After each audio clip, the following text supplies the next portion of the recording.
All right, we are back another week with Unearthing Cincinnati's Bizarre Past with the one and only Greg Hand here on the 3 a.m. Coney. Greg, thanks for being with us again. Always a pleasure. Yes, sir. All right, and today you say you have, what is this, Cincinnati's Grave Robbers and Body Snatchers? Oh yeah. Yeah, this was big business Hmm. in Cincinnati for many years. You know, these days if you go to medical facilities as often as I do at my age, Hmm. you notice that there's some remnants of what used to be kind of a wild west in American medicine. You Okay. you have you have doctors, medical doctors. You might have an osteopath or two. You know, sometimes people go to a chiropractor. So you got a little bit of sense that there are people who went to different kinds of medical schools. Well, at one point in the city of Cincinnati, there were more than uh, 9 or 10 medical schools, Hmm. and they did not duplicate their curriculum. So you had osteopaths, you had homeopaths, homeopathic medicine.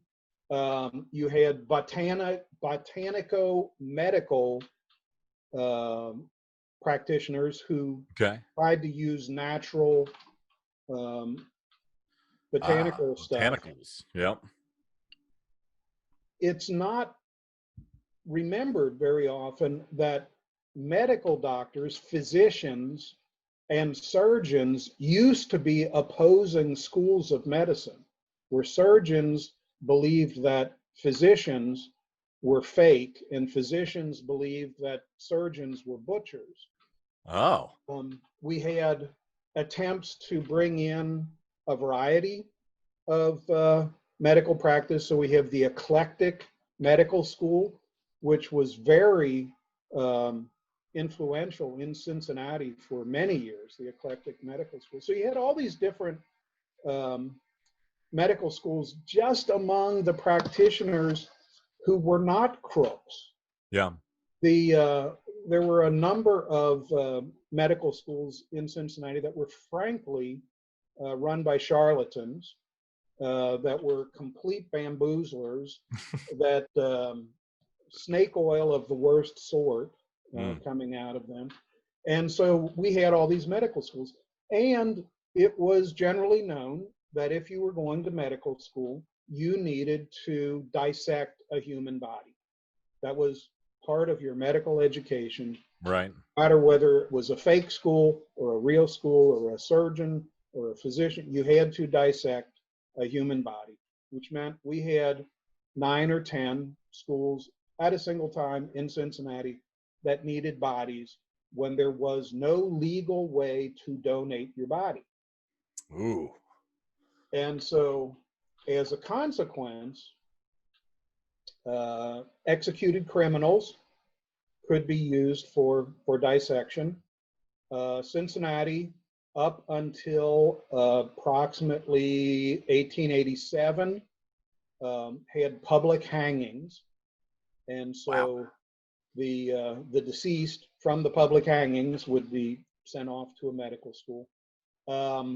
Indigent people, nobody really used the term homeless, but hobos. Yeah.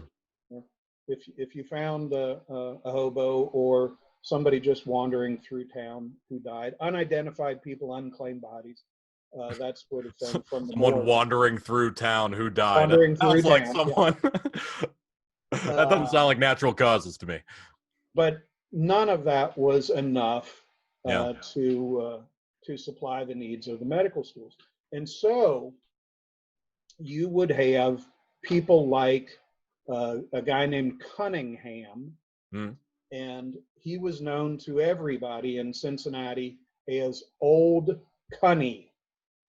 Old Cunny Okay. was so well known that mothers would frighten their children with stories. You know, With you sales of behave Old Connie. yourself, or Old Cunny is going to come take you away. right? Wow.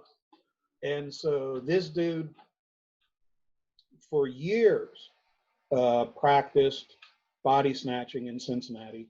He would go out to graveyards, and when you see body snatching in movies, you see them digging the whole coffin up, and this is not the way that you did things efficiently. If this was your business, you basically you found out where the head of the coffin was, and you drilled a small or dug a small hole straight Mm-hmm. to the head of the coffin, broke the head of the coffin, looped a rope around the cadaver's neck, Mm.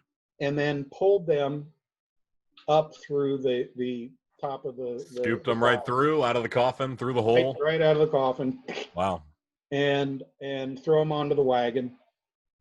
Cunny realized that when people tried to arrest him, they always looked in the back of the wagon. And so he would set the corpse on the driver's seat next to him. What? And he would act like he was bringing a drunk friend home. So if the Wow. night watch was out, Connie, what are you up to? And he goes, shh, shh. He's had a little too much to drink. We're almost home there, Fred. We're almost there. And got away with this Genius. for years and years and years. Mm. The He was Uber for yeah, drunk people. that's right. For dead people, He was dead fake drunk people. yes, he was the Uber for the afterlife, as it were. The when he died, Mm. his wife, who had learned a thing or two, sold his body Oh, to the medical school. there's a little karma for you.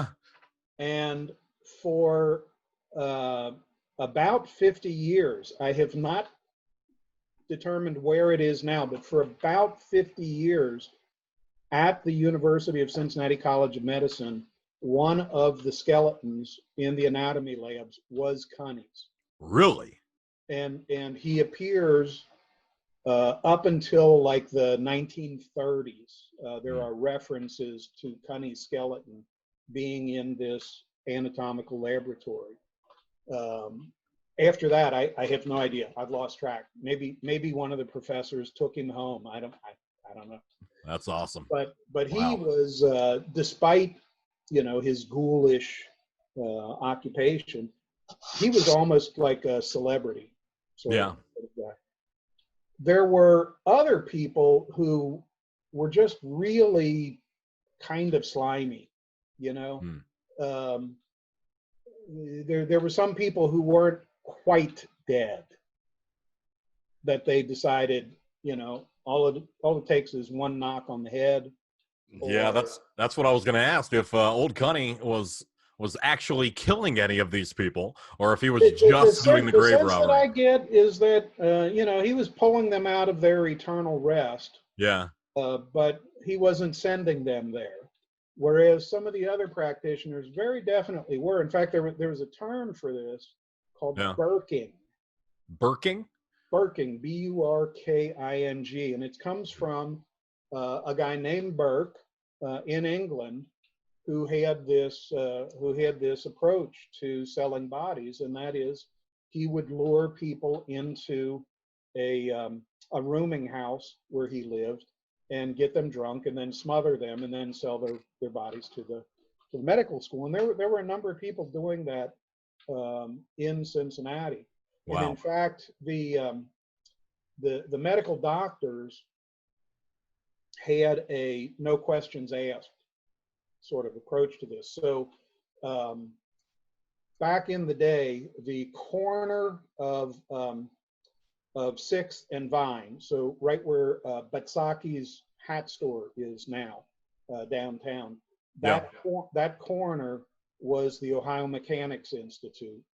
And then if you go just half a block west on 6th Street, where the entrance to the Terrace Hilton garage is now, that turnaround, that was the Medical College of Ohio.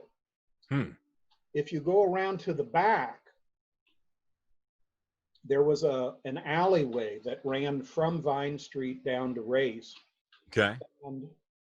And there was a grate or a door built into the floor of the alleyway back behind the medical school. And you could just come and open the door and drop a body down the chute, and it would end up in a pile down in the basement. And they would then haul them up to the anatomy room up on the top floor. And so very often the cops would follow a mysterious wagon, see it turn into that alleyway, and they would witness somebody pulling a body out, dropping them down the chute. Throwing it in the slot like a library book. Yeah. Now, there was a particular person who ended up in that chute who is unique in United States history. Yeah. His name was John Scott Harrison. Okay. And John Scott Harrison had the distinction of being the son of a United States president, as well as the father of a United States president. So his father was William Henry Harrison, gave birth, or sired John Scott Harrison. John Scott Harrison and his wife gave birth to Benjamin Harrison. So this guy's in the sandwich generation. Skip the generation there, but he helped. He helped. So he dies and ends up in Congress Run Cemetery out in North Bend, Ohio. The cemetery is still there. It's across the road from the William Henry Harrison tomb. Okay. And the family had this elaborate ceremony, and they knew that grave robbing was kind of a risk to take if you're burying somebody. Yeah. And so they went through all kinds of precautions. They had concrete poured over the casket. They had large stones moved into place, the whole thing. Anyway, a couple days later, they find a hole.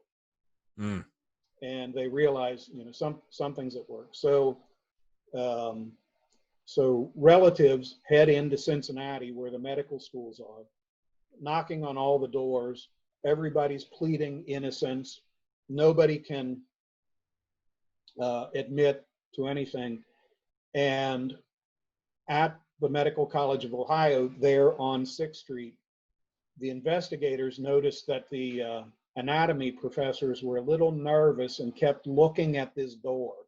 Sure enough, there's an elevator for bringing these bodies up from the cellar, and hanging from a rope in the elevator shaft is the body of John Scott Harrison. Wow. The father of the President of the United States. Father and son of presidents. Yeah. And so he was able to be rescued and was kept in Spring Grove for a couple of years until they built the rather elaborate Harrison family tomb that they have now, and he was moved out when it was deemed to be safe. But this idea of burking was so common back then that people, some of the practitioners, some of the grave robbers decided, we're not going to wait for somebody to get sick or almost dead. Supply and demand. They couldn't just wait for it anymore. We're just going to find some people that, who's going to miss, right? And so 2 of these grave robbers went out to Avondale and killed an entire family. It's like mother, father, 3 kids. Oh.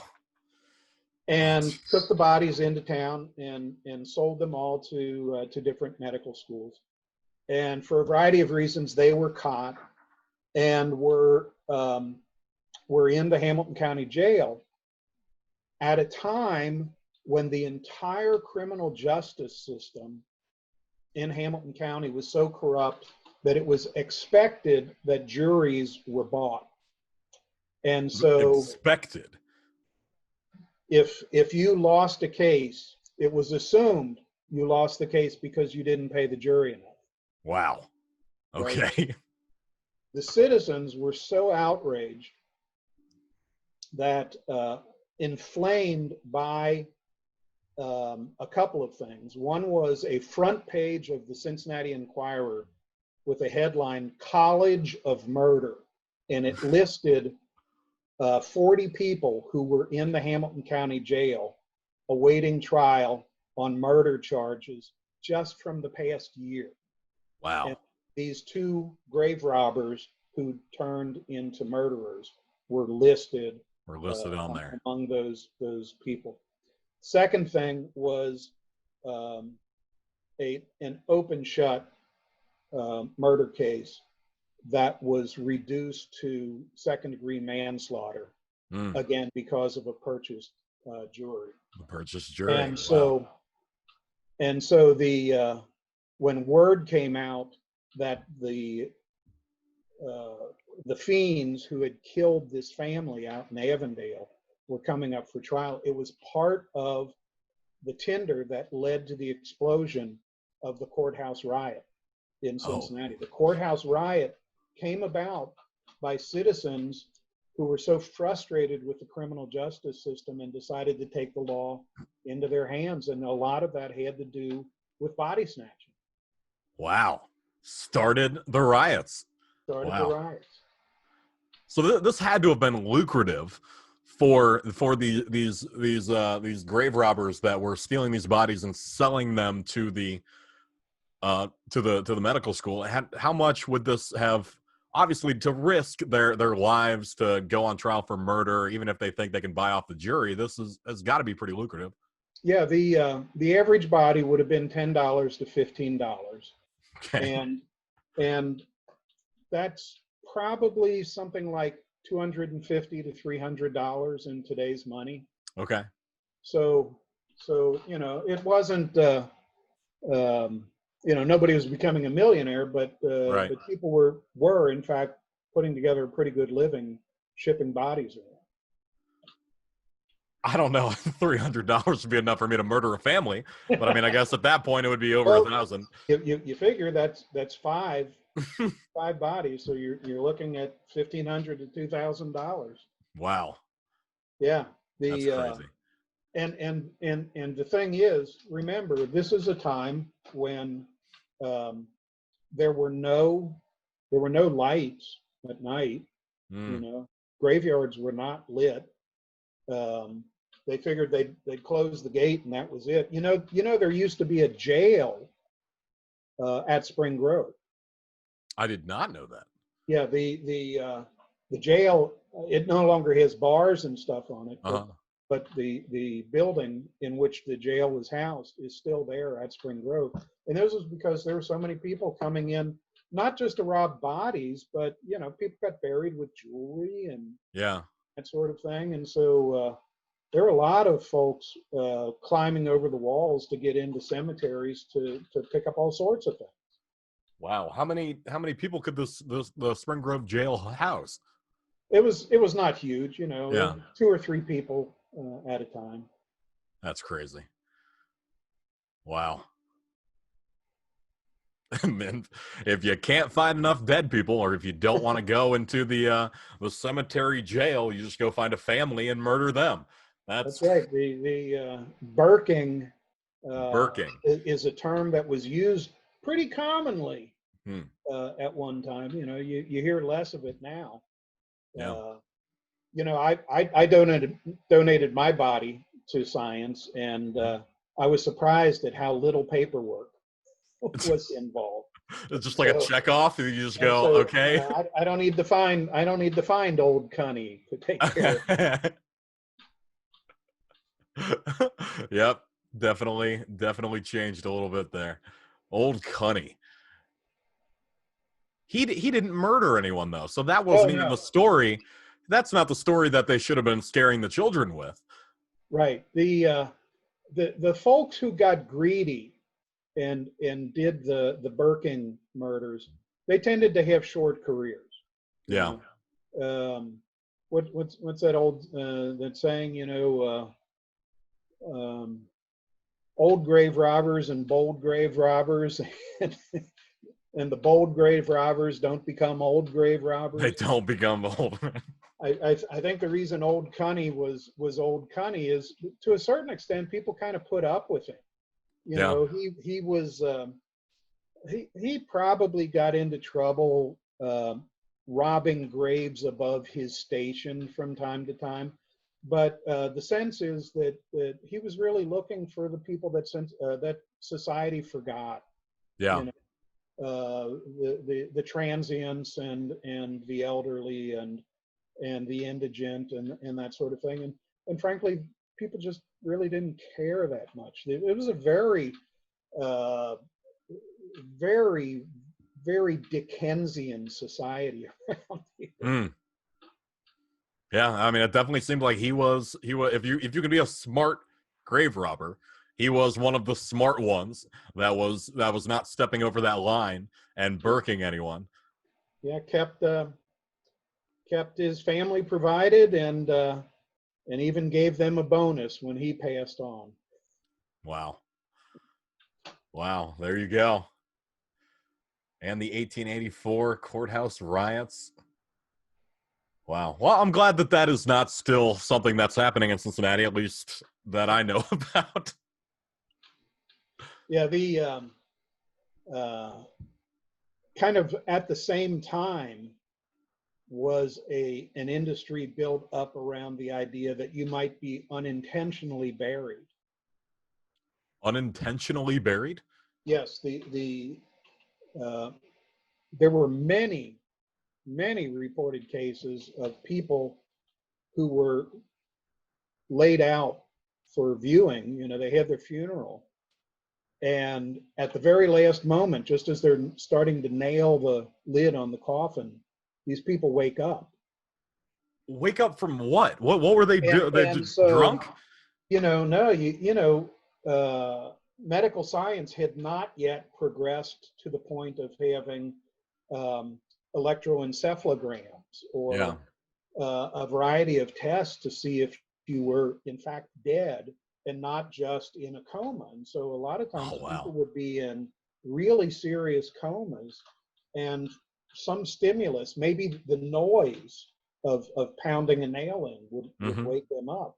And so in the graveyards, you could pay extra for things like um, a string that would go down into your coffin so that you could ring the string Just in case. just in case, and then people could hear the bell dinging out there and come dig you up because you've been prematurely buried. Mm. And they had funeral homes would do things like set up um, almost like green rooms for the cemetery, where you would lay out the bodies and wait until you were pretty sure they were rotting.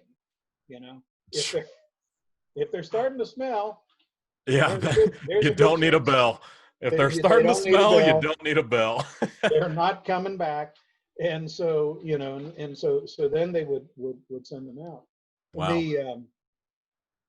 the idea of embalming, in fact, was relatively scarce around here. It was only that was a Civil War thing, Okay. because until things like the Civil War happened, if you died within a couple of blocks of your home. Nobody died in New York. Right. You lived here, you worked here, you died here. But during the Civil War, people are dying in Chickamauga, and people are dying in Petersburg, and people are dying in the March to the Sea, and that sort of thing. And so getting the bodies back here required some extra help, and that's when the whole science of embalming started. Hmm. When they got here, Cincinnati was a centerpiece of manufacturing coffins, Okay. and um, especially designed for these situations where somebody had been dead for a while. And so instead of having an open casket, you would have a closed casket, but the closed casket had a window in it. So you could keep the smell inside, but you could still have just for the smell. Wow. Still have your viewing. And some of them, in fact, advertised that basically nobody's going to disturb this coffin because it's going to be too much work to chisel a hole in the top of it, right? Yeah. You know, and so it goes around in circles. You come up with coffins because of premature burial. You come up with coffins because of the need to embalm, and you have to adapt to the body snatching going on. Yeah, have some kind of security or something on the coffins to deter the grave robbers. There you go. Wow. Wow, that is incredible. Some of the funeral homes in the Cincinnati area do go back decades and decades, multi-generational.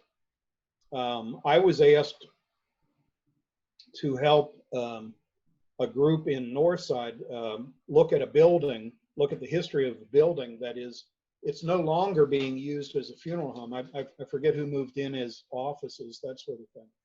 Okay. But it had been a funeral home for about 85 years, up until something like the 1960s. So it had quite an extensive history over 3 generations. And the even though that home, in fact, is no longer in business, some of the descendants married into funeral home families in Cincinnati, and their descendants are still in business. So yeah, still doing it. Yeah. Yeah. You know, there are quite a few jokes about marrying a DJ. You know, should I tell my family that my boyfriend's a DJ? You know, that sort of thing.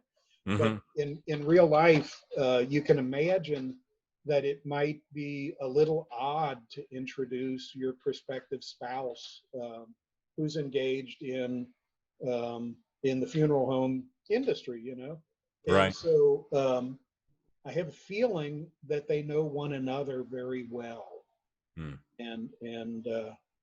And so, you know, maybe there's a sort of cross connections going on that do lead to preserve this for generations.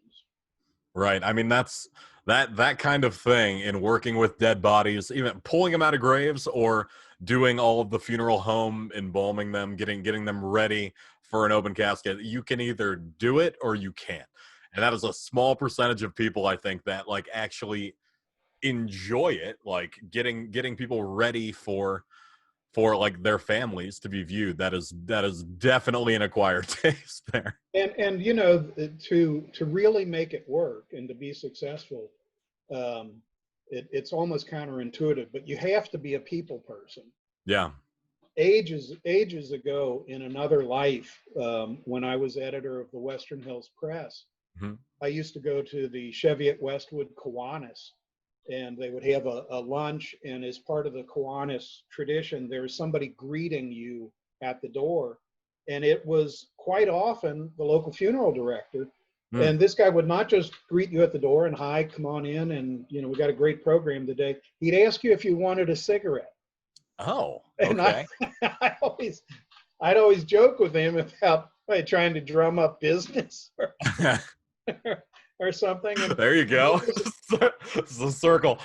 Yeah, he just laughed, you know, have a cigarette. I mean, that's so far on the opposite end of the spectrum for him. He's just like, that's not going to be close to the same. All right, awesome. Well, yeah, I appreciate you you coming out for another week. We've talked death for 2 straight weeks here. So we probably got to keep that alive. Maybe switch to beer. Maybe switch to. Yeah, we got lots of death. Lots of death. Lots. I'll be back with more death. Back with more death. Tune in next week to hear Greg Hand talk about more ways that people died. I mean, that's the best way to do it. All right. Well, that is it for this week. Thank you again for coming on. Check out Greg Hand with his blog, Cincinnati Curiosities. And he'll be back here on the 3 a.m. Coney to unearth more of Cincinnati's bizarre past. Thank you. Thank you.